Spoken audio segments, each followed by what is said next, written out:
శ్రీ మహావిష్ణు పురాణం ప్రథమ అంశం 24వ అధ్యాయం ప్రారంభం. ప్రచేసతులు చేసిన శ్రీహరిస్తుతి.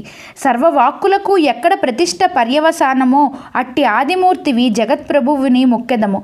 మొట్టమొదట జ్యోతిష్యు అణువు కంటే అణువు మహత్తు కంటే మహత్తునై ఏది చరాచర జగత్తునకు కారణమైనదో ఆహస్సు రాత్రియు సంధ్యయు లేని మొదటి రూపము ఏదియో అటువంటి కాలస్వరూపికి నమస్కారము. దేవతల చేత పితృదేవతల చేత అనుదినము సుధారూపమును భుజించినటువంటి సర్వభూత జీవ భూతుడైన ఆ పరమాత్మకు నమస్కారము.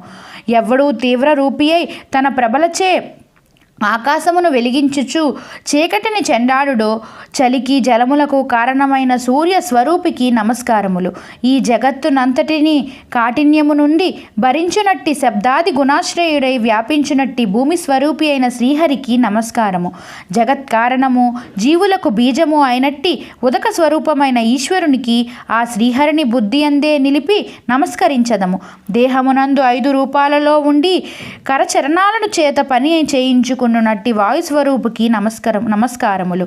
అశేష భూతములకు అవకాశమును కలిగించినట్టి అనంతమూర్తియకు శుద్ధమైన ఆకాశమూర్తికి నమస్కారములు. సర్వేంద్రియ స్థానమైన శబ్దాది రూపమైన కృష్ణునికి వేదకు నమస్కారము.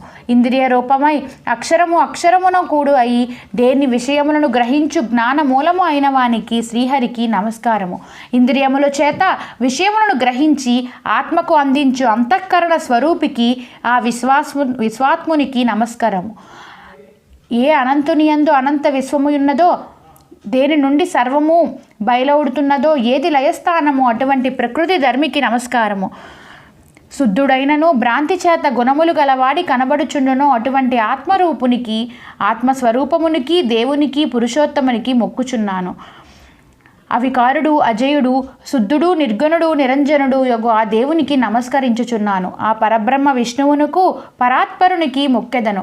పొడువు పొట్టి స్థూలము అణువు ఎరుపు నలుపు నిగనిగ ఛాయము లేక అల్పముగాక అంటక అశరీరమై అనాకాశమై అస్పర్శమై అగంధమై అరసమై అచక్షువై అశ్రోత్రమై అచలమై అవచానయై అనిద్రయై అజరామరమై అనామగోత్రయై అసుకమై అతేజస్కయై అహేతుకమై అభయమై భ్రాంతిరహితమై అనిద్రయై అరజస్కమై అశబ్దమై అమృతమై అప్లవమై అసంవృతమై పూర్వాపరాలు లేనిదై విష్ణు పరమపదమై వరయై ఈశిత్వ గుణంతమైన సర్వభూతైన అసంశ్రయమైన ఆ విష్ణుతత్వమునకు జిహ్వకు దృష్టికి గోచరము కాని దానికి మొక్కెదను. ఇట్లు ప్రచేసమును నిర్మల హృదయములతో కఠోర దీక్షతో విష్ణువునందే తమ దేహాత్మలను నిలిపిన వారై సమాధి స్థితిని పొందిన వారై స్తుతించగా ఆ శ్రీమన్నారాయణుడు వారిపై తన కరుణా వీక్షణములు ప్రసరింపచేయుటకై ప్రసన్నుడై గరుడ వాహనము పైన నల్ల కలువ నిగనిగలాడుతున్న తన నీలమేఘ శ్యామ వర్ణ శరీరముచే సుందరాకారుడై మోహన రూపుడై ఆనందరూపుడై సాక్షాత్కరింపగా వారు భక్తితో ప్రణతులయ్యిరి. అప్పుడు వారు పరంధామ, మా తండ్రి అభీష్టము మేరకు ప్రజాభివృద్ధి కొరకు తపమును ఆచరించాము. మా కోరిక నెరవేర్చమని ప్రార్థించిరి. అప్పుడు ఆ శ్రీహరి అటులనే జరగగలదు. మీకు కుమారుడై జన్మించబోవు దక్షుడు రానున్న కల్పాదిమ సమయాలలో ప్రజాపతి అయి ప్రజాభివృద్ధిని చేయునని దీవించి అంతర్ధానమయ్యను. అప్పుడు వారు తాము తపస్సు చేసిన జలముల నుండి బయటకు వచ్చి రాజ్యోన్ముఖులు అయ్యిరి. శ్రీ మహావిష్ణు పురాణం 24వ అధ్యాయం సమాప్తం. నా వీడియో మీకు నచ్చినట్లయితే నా ఛానల్ని సబ్స్క్రైబ్ చేసుకోండి. నా వీడియోని లైక్ చేయండి, షేర్ చేయండి. Thank you.